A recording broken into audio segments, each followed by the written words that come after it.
আপদ আসলে আপনি হতাশ হবেন? আর কখনো দুঃখ করবেন? মোয়ারের ভাইয়েরা, আর মন খারাপ করবেন?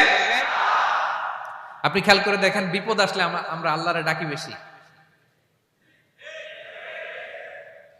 যখন অসুস্থ আপনি খেয়াল করেন তো, আল্লাহ আল্লাহ, তুমি তুমি ছাড়া বাঁচানোর কেউ নাই। আল্লাহ আল্লাহ, তুমি হেফাজত করো, আল্লাহ তুমি সুস্থ করে দাও।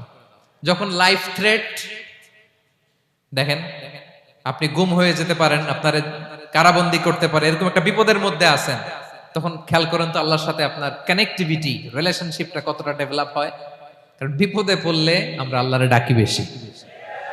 তাহলে বিপদ আপদেরও কিছু পজিটিভ সাইড বা দিক আমাদের জীবনে আছে না নাই? অনেক পজিটিভ দিক আছে, কয়েকটা শেয়ার করি। এক নাম্বার, আল্লাহ, এক নাম্বার পজিটিভ সাইড তো বললাম, ইমাম ইবনু তাইমিয়া যেটা বললেন। এরপরে